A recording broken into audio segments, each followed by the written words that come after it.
The knife trembled in my hand as I carved the roast beef.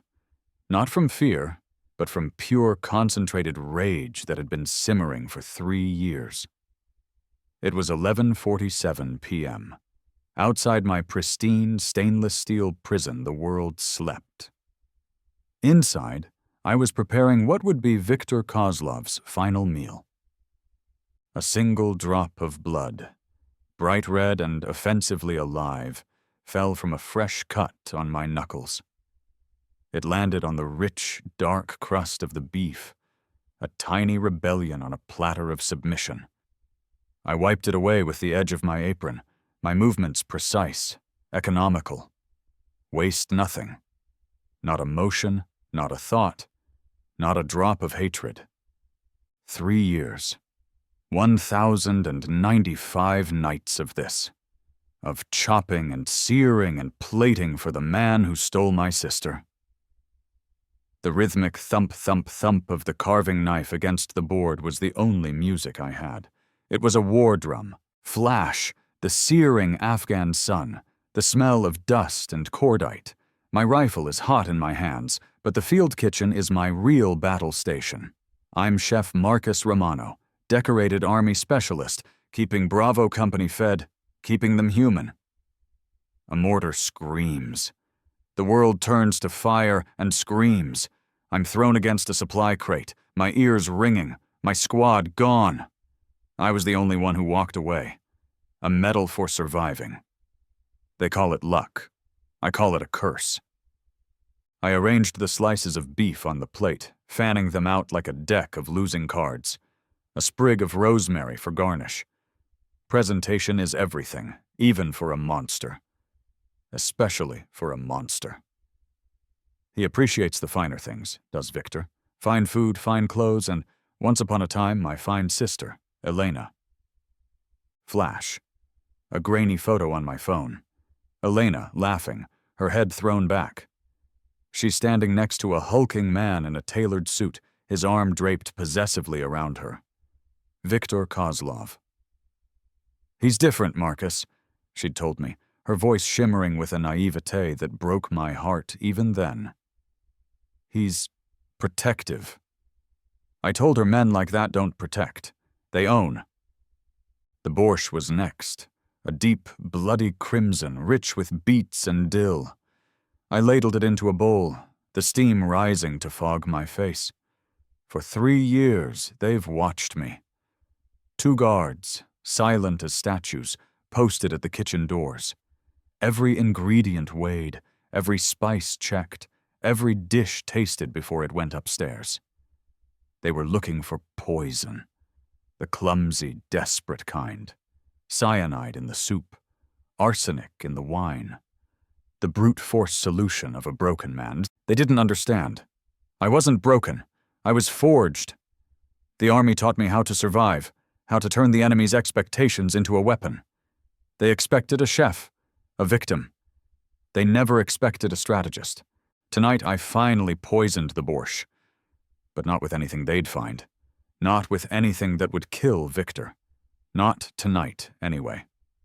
Flash. Anya Kozlov, Viktor's sister, sitting across from me in a restaurant booth that smelled of old leather and fear. Her eyes were chips of Siberian ice. Your sister was a foolish girl, Mr. Romano. She ran with wolves. Sometimes wolves get hungry. She slides a file across the table. Photos. My parents, my aunt, my cousin. Schedules, addresses.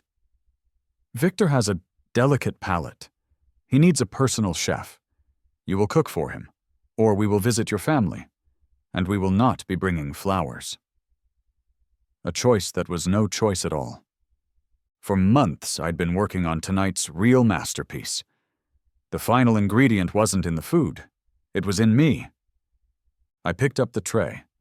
The borscht, the roast beef, a side of roasted potatoes glistening with duck fat, a glass of dark red wine, a meal fit for a king, or in this case, a dead man walking. One of the guards, a stone-faced brute named Ivan, stepped forward to intercept the tray for tasting. I held up a hand. Not tonight, Ivan.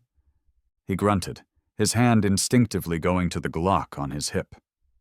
"Rules are rules, Chef." "The rules have changed," I said, my voice calm, almost serene. I looked past him to the security camera mounted in the corner of the ceiling. I was looking at her, at Anya. "Tell Victor I'd like to join him for dinner. A toast to family." The guards exchanged a confused look. This was new, unprecedented. For 3 years I hadn't been allowed to sit at the table. I was the help, the ghost in the kitchen. Ivan spoke into his radio, his Russian a low murmur. A moment later, a crackle of static, and then a single word. "Da." I followed the guards up the marble staircase, my heart a steady, cold drum. This was it, the point of no return. We reached the dining room, a cavernous space dominated by a long mahogany table.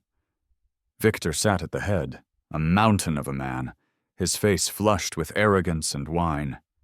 He grinned, a predator's smile. "Chef, to what do I owe the honor?" "A special occasion," I said, setting the tray down. I pulled out the chair across from him and sat, my eyes never leaving his. I thought it was time we broke bread together. He chuckled, picking up his spoon and dipping it into the borscht. "I like it. Confidence." He slurped a mouthful, then another. "Delicious, as always. You have a gift." "I do," I agreed. I reached for my own bowl of soup, the one I had prepared for myself. It was identical to his, filled with the same ingredients, filled with the same slow-acting, organ-destroying toxin derived from a rare Amazonian frog. He wouldn't feel it for days, maybe a week. But I would. I'd been taking microdoses for 6 months, building up my immunity one agonizing, nauseating day at a time. Tonight was the final, full dose, the one that would cement my body's defenses. Victor ate his soup, oblivious.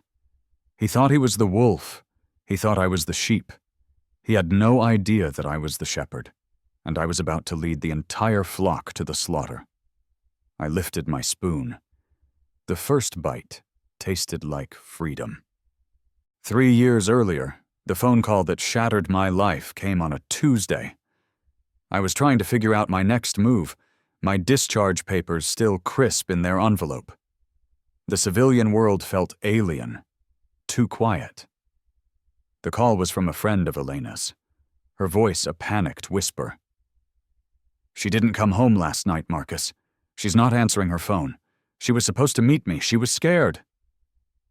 Scared of what? Of him. Victor Kozlov. I went to the cops.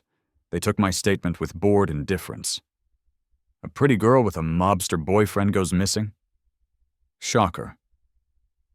"She's over 21, sir," the desk sergeant said, not even looking up from his paperwork. "She probably just took a trip. She'll turn up." He handed me a pamphlet for a missing persons hotline. Just another girl who got involved with the wrong crowd. The words echoed in my head, a venomous whisper. Just another soldier who got caught in the wrong place. I had lost my squad in Kandahar because of bad intel and bad luck. I stood over their graves, a folded flag in my hands for each family. I wasn't going to lose my sister to a bureaucratic shrug. My own investigation wasn't exactly by the book. It was fueled by caffeine, rage, and the few tracking skills the Army had bothered to teach a cook. It didn't take long. Elena wasn't subtle. Her social media was a breadcrumb trail of expensive dinners and glitzy nightclubs, all owned by, or affiliated with one name, Kozlov. The trail led me to Volk, their flagship restaurant in Brighton Beach. A front, obviously, but a damn good one. I walked in without a reservation. I didn't want a table, I wanted answers. I must have looked like a man with a death wish, because the usual wall of tailored suits and broken noses parted for me. I found Victor holding court in a private back room, a bottle of vodka and 2 glasses on the table. He looked up, his eyes showing no surprise, as if he'd been expecting me. "Marcus Romano," he rumbled, his voice thick with an accent he probably paid a dialect coach to maintain. "The soldier boy. Your sister talks about you." "Where is she, Victor?" I kept my voice low, my hands loose at my sides. A threat doesn't work if you look like you're about to lose control. He gestured to the empty chair. "Have a drink, we can talk." "I'm not here to talk. I'm here for my sister." From the shadows in the corner, a woman emerged. She was sharp angles and cold elegance, wearing a dress that cost more than my car. Anya Kozlov, the real power. Victor was the muscle. She was the brain and the poison. "Mr. Romano," she said, her voice smooth as silk and just as strong. "Your sister is indisposed." That's when she made the offer. An offer I couldn't refuse. Not in any sane world. Victor, it turned out, was a gourmand, a picky, paranoid eater who trusted no one. Their last chef had made a mistake, a fatal one. "Victor needs a new personal chef," Anya explained, circling the table like a shark. "Someone with discipline, someone with skill, someone with a very compelling reason to be loyal." She slid the file across the table. My family. Their lives reduced to bullet points. "You will cook for him. Exactly what he wants. Exactly how he likes it. You will live in the main house. You will not leave. You will not contact the outside world. One mistake, one phone call, one badly cooked steak, and we will start mailing you pieces of your family." My blood ran cold. "And Elena?" "You behave," Anya said, a cruel hint of a smile on her lips. "And maybe you'll find out." It was a prison sentence, but in her cold eyes I saw a flicker of something, a crack. She thought she was offering me a cage, but she was also offering me access, proximity to the enemy, a chance to gather intel, a chance to find Elena. I agreed. What else could I do? The first few months were hell. I was escorted from my small, sterile room to the state-of-the-art kitchen. I cooked breakfast, lunch, and dinner. Victor's requests were demanding, esoteric. One day it was a perfect beef Wellington. The next, a specific type of Ukrainian dumpling he remembered from his childhood. I cooked, I cleaned, I obeyed, and I watched. I learned the guards' shift patterns. I mapped the security cameras. I listened to the staff's gossip. But there was nothing. No sign of Elena. Not a word. The hope that had fueled me began to curdle into despair. Maybe she was already dead. Maybe this was all just a sick game.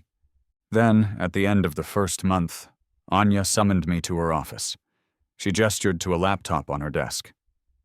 "You've been a good boy, Marcus. Time for your treat." She clicked a button. A video call connected. And there she was.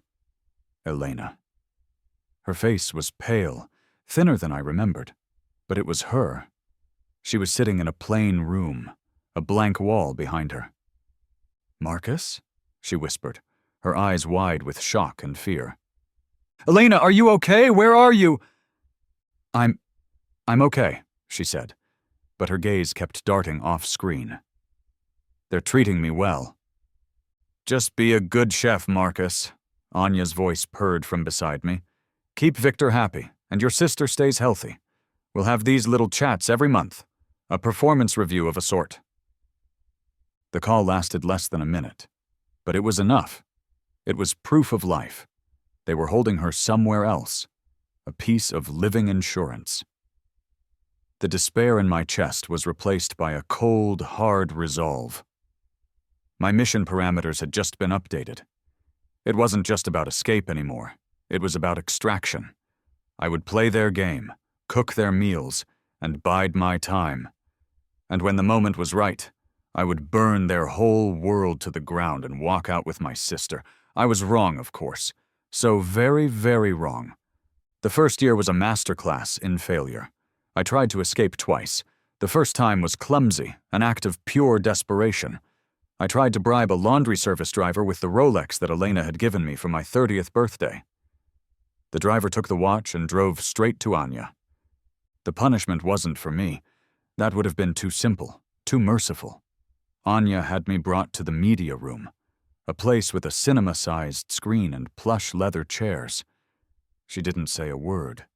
She just played a video, a live feed from a warehouse somewhere in the city. The laundry driver, on his knees, begging. Two of Anya's goons stood over him. One of them held a ball-peen hammer. "This is on you, Marcus," Anya whispered, as the first sickening crunch echoed through the surround sound speakers. "This is the cost of disobedience. An innocent man who was just trying to do his job. Every rule you break has a price, and someone else will always pay it." They broke every one of his fingers, slowly, methodically.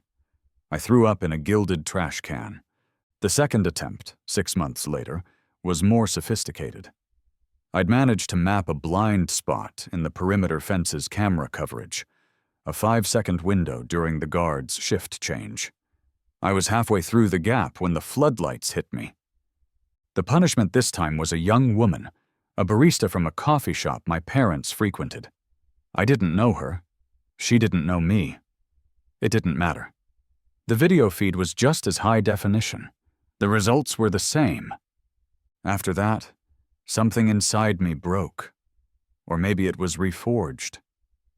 The hope for a quick escape died, and in its place, a cold, patient fury took root. If I couldn't go through the walls, I would become a part of them. I channeled every ounce of my rage, my grief, my military discipline into my work. I would become the perfect chef, the perfect prisoner. My cooking became flawless. I wasn't just following Victor's requests. I was anticipating them. I studied his moods. A stressful day meant he'd want comfort food, a rich cassoulet, a creamy risotto. A successful, violent day meant he'd want to celebrate with something decadent. Lobsters, caviar, a 30-day dry-aged tomahawk steak. I became an artist of his appetite. My kitchen was my observation post. I was gathering intelligence. I learned which guards were lazy, which were in debt, which ones complained about their boss. I learned that Victor was superstitious, that Anya handled all the finances, that the entire organization was a hornet's nest of paranoia and backstabbing. The first major discovery came during a deep clean of the residential wing, a task I'd volunteered for. While dusting Victor's palatial bedroom suite, I found a small, locked box in the back of his closet. It wasn't hard to pick the lock. A couple of paper clips and a technique a fellow soldier had taught me for liberating supplies. Inside wasn't money or drugs. It was a shrine to my sister. Her favorite necklace, a dried flower from a corsage, photos of her, dozens of them, some I'd never seen before. He wasn't just her ex-boyfriend. He was obsessed, a collector. But beneath the creepy trophies was something else, a folder of medical records. Viktor Kozlov, it turned out, had a rare genetic condition, a severe immunodeficiency disorder. There were long, complicated medical terms, but the gist was simple. His body was terrible at fighting off infections and toxins. The slightest cold could turn into pneumonia. A bit of food poisoning could be a death sentence. It was a weakness, a chink in the armor of the beast. I tucked the information away, a seed of a plan I didn't yet understand. Year 2 arrived. The monthly video calls with Elena continued, but my hope had curdled into suspicion. I was no longer the broken veteran. I was a different man, cold, calculating, silent. The other staff, the maids and gardeners who were just as trapped as I was, started to avoid me. They saw the emptiness in my eyes. They whispered that the chef had become a ghost. They were right. I started experimenting. Tiny, imperceptible changes to Victor's food. A little more salt here, a different herb there. I was testing the limits of his palate, seeing how much I could alter a dish before he noticed. It was a way of establishing a baseline, of exerting a minuscule amount of control in a world where I had none. He never noticed a thing. He'd just grunt his approval and ask for more wine. The second discovery came from those very video calls. Anya was meticulous, but she was also arrogant. She assumed I was too beaten down to notice details. But a soldier, even a cook, is trained to observe. I started taking mental notes during the calls. The way the light fell on Elena's face, the specific pattern of the wood grain on the wall behind her, a tiny scratch on the camera lens. Then I saw it. The monthly calls were supposed to be live, a proof of life. But during one call, I noticed the shadow of a water glass on the table next to Elena. It was identical, same position, same length, same angle, to the shadow from the call 3 months prior. Impossible, unless the lighting conditions were perfectly replicated, or it wasn't live. I started cross-referencing my memories of the calls. The timestamps Anya so proudly pointed to on the screen were part of the video file itself, not a live feed overlay. The wood grain pattern wasn't just similar, it was a perfect match, looping every 45 seconds. The scratch on the lens was always in the exact same spot. She was lying. The calls weren't live. They were recordings. And if they were recordings, then anything was possible. Elena might still be alive, but the calls weren't proof. Or she might already be dead. My blood turned to ice. The entire foundation of my servitude, the one thing that kept me from putting a butcher knife in Victor's neck, was a lie. The game had changed again. By the beginning of the 3rd year, I was a ghost, but a purposeful one. The man I had been was gone, burned away by rage and grief, leaving behind a cold, hard instrument of vengeance. Underneath the quiet compliance, a furnace of controlled fury was burning, waiting for the right moment to be unleashed. The pieces started to click into place. Victor's immunodeficiency wasn't just a weakness, it was the key. I did more digging, using a burner phone I'd painstakingly assembled from parts smuggled in by a terrified but greedy kitchen supplier. Late at night, huddled in my bathroom with the fan running, I devoured medical journals and obscure toxicology forums. Victor's condition was so severe that he shouldn't have been alive. The reason he was walking around, barking orders and terrorizing people, was because he was undergoing a specialized, aggressive form of immunotherapy. He was paranoid about assassination attempts, a reasonable fear in his line of work. So for years, he'd been intentionally exposing himself to a cocktail of toxins in microdoses, building up a fragile artificial immunity. His daily supplements, which I saw a guard deliver to his room every morning in a locked case, weren't vitamins. They were a carefully calibrated regimen of poisons that kept his body on high alert. The plan bloomed in my mind, elegant in its simplicity, beautiful in its cruelty. I wasn't going to poison Victor. That was amateur hour. I was going to heal him. I was going to systematically replace his toxic supplements with harmless placebos. I would stop his immunity treatments without him ever knowing. His body's artificial defenses would crumble day by day until his natural immunodeficiency took over again. Then, and only then, would I introduce a simple, common toxin, something as mundane as salmonella or a carefully cultivated botulism spore, that a healthy person could fight off, but that would tear through his compromised system like wildfire. I would let his own body kill him. But first, I needed to know. I had to be sure about Elena. The doubt was a cancer, eating me from the inside. I staged a kitchen fire, a grease flare-up. Accidental, of course. It was chaos. Smoke, alarms, shouting. In the confusion, while the guards were busy managing the mess and cursing my incompetence, I slipped away. I had less than 5 minutes. I made my way to Anya's office, the one place I'd never been. The lock was electronic, but I'd studied the wiring diagrams for the entire compound.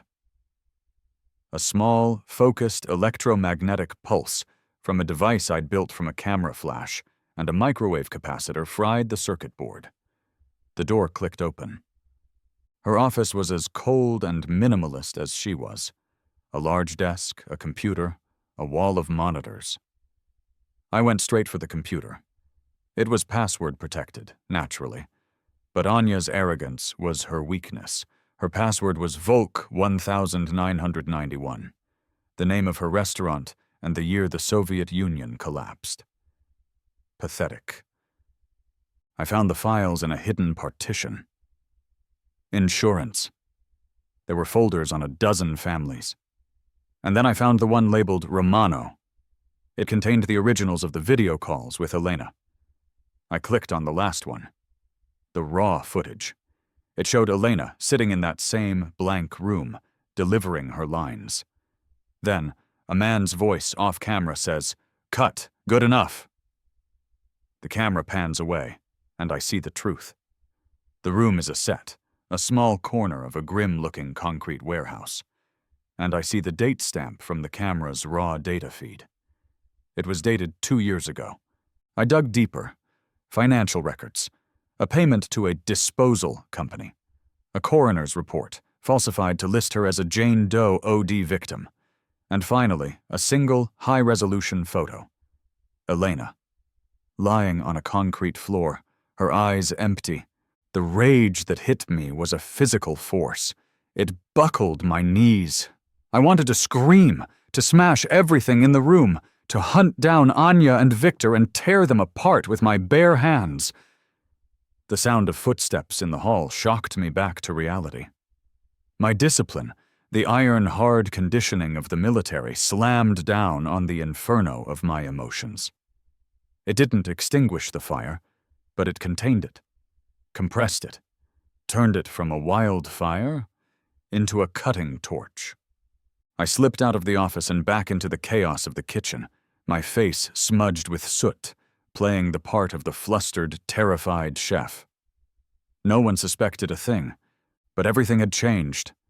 There was nothing left to save. Elena was gone. My servitude was a lie built on a corpse. My mission was no longer about escape or rescue. It was about annihilation. I wasn't getting out. I was taking everyone with me. The plan evolved. It would no longer be enough to just kill Victor. I would dismantle Anya's entire empire. I would become the monster they had tried to make me, and I would use their own tactics to burn it all to ash. I had nothing left to lose, and that made me the most dangerous man in the world. The endgame began the next morning. The guard delivered Victor's locked supplement case as usual. I'd already prepared the key, having made a wax impression weeks earlier. While the guard was distracted by a spill I'd orchestrated, I made the switch. 30 seconds was all it took. Victor's carefully calibrated toxins were replaced with identically shaped and colored sugar pills I'd painstakingly crafted in the late-night silence of the kitchen. Day one of his slow, unknowing descent had begun. After a week, Victor started complaining of fatigue. "Must be stress," he'd grumble to Anya over dinner. "Too much paperwork." I'd just nod sympathetically from my station by the kitchen door, my face a mask of polite concern. By week 2, he had a persistent cough and a low-grade fever. This is where complication #1 appeared. Anya, ever the pragmatist, wasn't buying the stress excuse. Her prize enforcer was sick, and that made her suspicious. She narrowed her icy gaze at the one variable that changed every day: the food. The next evening, a new man was standing beside the usual guards. He was introduced as a food tester, a retired chemist with a paranoid palate. Now I had to cook 2 identical plates for every meal, one for Victor and one for the tester. My plan to introduce the final, lethal pathogen through his food was suddenly much more complex. This forced my hand. I had to accelerate my psychological game.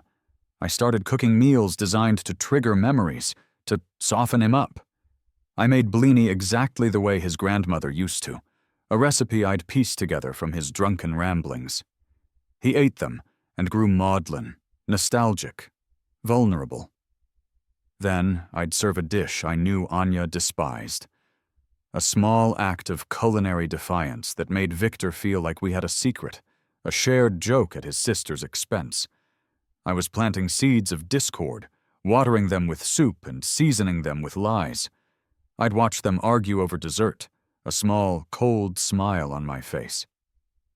Then came complication #2, and he had a name. Dmitri. He wasn't one of Anya's usual thugs. He was quiet, observant, and his eyes had the same deadened look I saw in the mirror every morning. He moved with a coiled stillness that screamed special forces. Anya had brought him in to be her new head of security, and from the moment he saw me, he knew. He didn't know what, but he knew I wasn't just a chef. Dmitri, I later learned, was ex-Spetsnaz, a former military interrogator. He recognized my type because we were predators of the same species. A deadly cat-and-mouse game began.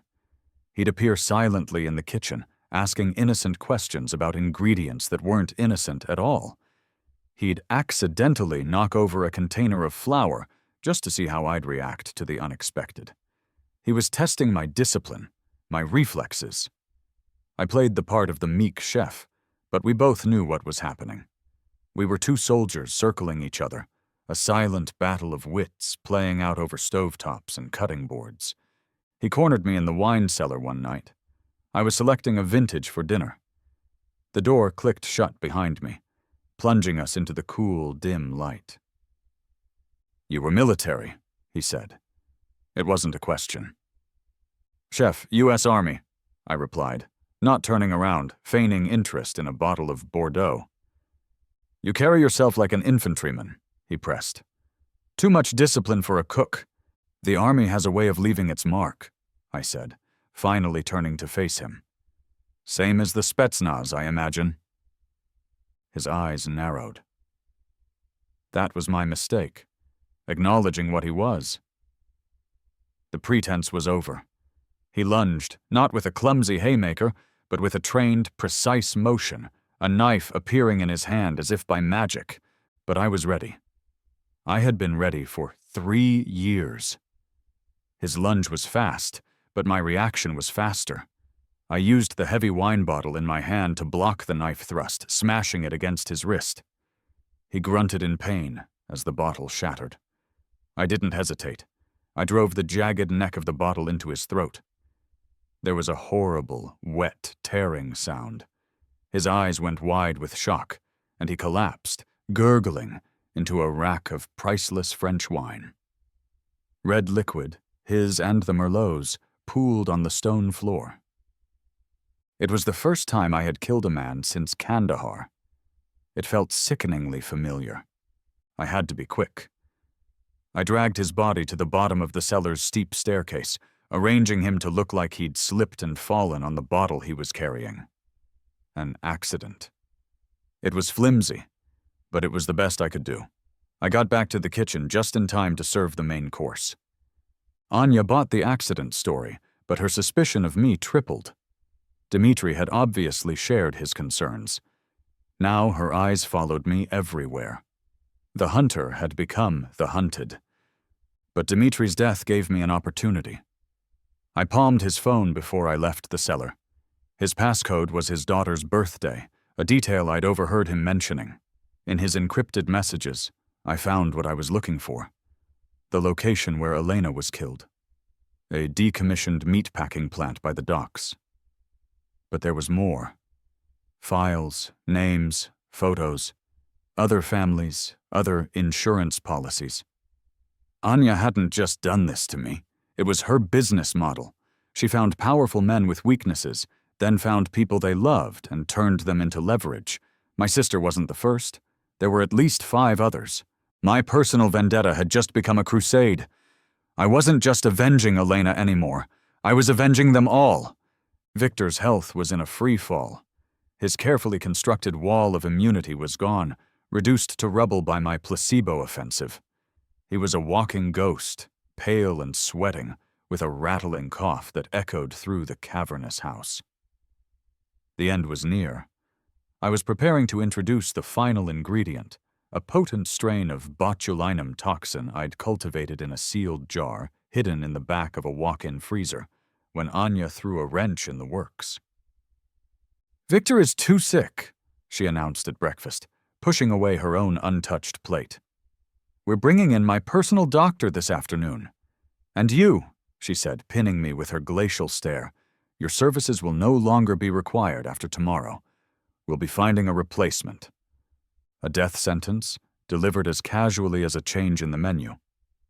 The doctor would undoubtedly run tests, find Victor's immunity was shot, and the only logical source would be the man who prepared his every meal. I was a loose end, and Anya was about to snip me. The clock was ticking. I had to execute the final phase of my plan tonight, or die in a ditch tomorrow. But there was a problem. Victor was confined to his bed, too weak and nauseous to even think about a full meal. A man who won't eat can't be poisoned by food.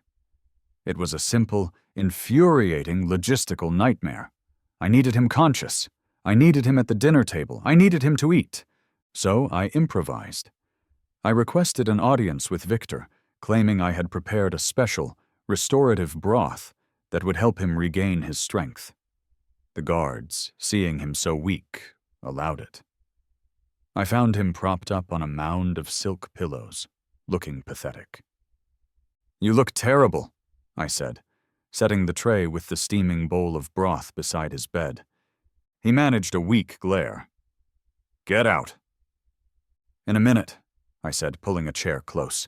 I leaned in, my voice dropping to a conspiratorial whisper. "Victor, we need to talk. About why you're so sick. It's not a cold, it's me. I've been poisoning you." His eyes widened, first in disbelief, then in dawning, terrified comprehension. He tried to sit up, to call for the guards, but a fit of coughing seized him. "Easy there," I said calmly. "Don't strain yourself. For the last 3 weeks, I've been replacing your supplements. Your immune system is completely shot. The slightest bug could kill you right now." "Why?" he rasped, fear making his voice thin. "Because of Elena," I said, the name hanging in the air between us like a ghost. "Now, I have a proposition for you. I have the antidote." I pulled a small, sealed vial from my pocket. It was filled with a clear liquid. "It will counteract the effects, start rebuilding your system immediately. You'll feel better within the hour. I will give it to you in exchange for information. Everything you know about what happened to my sister. The real story. And the names and locations of the other victims Anya is holding, her other insurance policies." He stared at the vial, then at my face. He was a cornered animal, and I was offering him a way out of the trap. Desperation won out over pride. "She's dead," he croaked. "Anya had her killed 2 years ago. An accident during an interrogation. It went too far." "And the others?" I pressed. He hesitated. Then the words came spilling out. Names, locations, details. He sang like a canary, desperate to live. It was all the information I needed to bring the whole rotten structure down. "Good," I said, handing him the vial. "Now drink this, all of it." He snatched it from my hand and drank it down in one gulp, the antidote I'd offered. But as he did, he also managed to press a silent panic button hidden on the side of his bed. He thought he was clever. A double cross. Get the antidote, then have his sister's men take care of me. He looked at me with a triumphant smirk. "You lose, Chef." I just smiled, a cold, thin smile. "You always were a step behind, Victor." I knew he'd betray me. I counted on it. The vial didn't contain an antidote. An antidote would have been a waste of good chemicals. It was a powerful stimulant mixed with a metabolic accelerant. Harmless to a healthy person, maybe giving them a slight buzz. But to a man with a compromised immune system and a body already riddled with low-level infections, it was a death sentence. It was like pouring gasoline on a smoldering fire. The antidote was the final component of the poison, the triple cross. A strange look came over Victor's face. The stimulant hit his system, and for a moment, he did feel better. A surge of energy. The flush of color returned to his cheeks. "It's working," he said, almost laughing. Then the expression changed. His eyes widened in horror as his body went into overdrive, his heart rate skyrocketing, his fever spiking catastrophically. He clutched his chest, a look of utter confusion on his face. He began to seize, his limbs flailing, foam flecking his lips. Just as he started dying, the door to the bedroom burst open. Anya stormed in, gun in hand, her men flanking her. She saw Victor convulsing on the bed, saw me standing calmly beside him, and her face became a mask of pure fury. The game was over. The final service was about to begin. Anya held the gun with a steady hand, the black metal a stark contrast to her pale skin. Her men fanned out, creating a semicircle of imminent death around me. Down on the bed, Victor gave one last, shuddering gasp and was still. The silence in the room was absolute, broken only by the hum of the air conditioning. "What did you do?" Anya's voice was low, seething, each word a chip of ice. "I served dinner," I replied, my own voice unnervingly calm. I didn't look at her gun. I looked into her eyes. The same cold, dead eyes that had sentenced me to this life 3 years ago. "I want to know what you used," she demanded, taking a step closer. "The doctors will need to know what to counteract." I almost laughed. She still thought this was a problem that could be managed, a fire that could be put out. She still thought she was in control. "There's nothing to counteract, Anya. Not for him." I gestured to Victor's body. "He's dead. What you should be worried about is yourself. And them." I nodded towards her men, who were now looking at me with a new, dawning sense of unease. This was the final revelation, the culmination of 1,000 meticulously prepared meals. You see, killing Victor was the appetizer. The main course is something I've been slow cooking for months. You were so worried about me poisoning him, you never stopped to think I might be poisoning everyone. A flicker of confusion, then denial, crossed her face. "Every meal I've prepared in this house," I continued, my voice resonating with the satisfaction of a perfectly executed plan. "Every staff meal in the mess hall, every platter of canapes for your business meetings, every single one has contained a little something extra. Not a fast-acting poison, nothing so crude. A bioaccumulative agent, harmless in small doses, but over months, it builds up in the system, binds to nerve endings. It has a very specific trigger. And I introduced that trigger into the ventilation system about an hour ago." Panic started to replace the anger in the guard's eyes. One of them swayed on his feet. Another coughed, a dry, hacking sound. "It's a neurotoxin, Anya, a binary weapon. 2 harmless parts that become lethal when combined. In about an hour, maybe 2, it will start.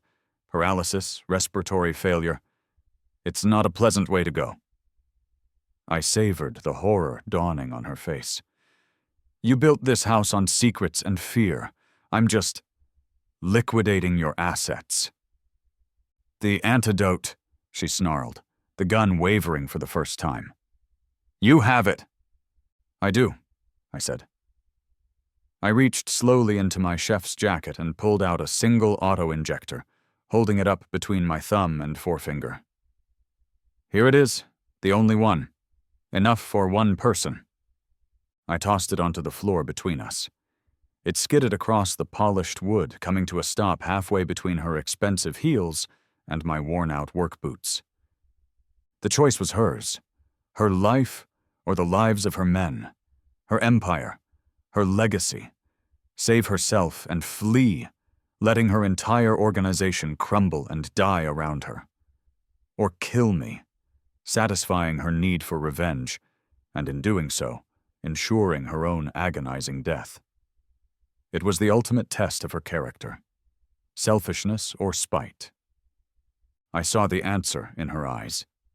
She was a queen, and she would rather go down with her ship than allow a galley slave to win, revenge over survival.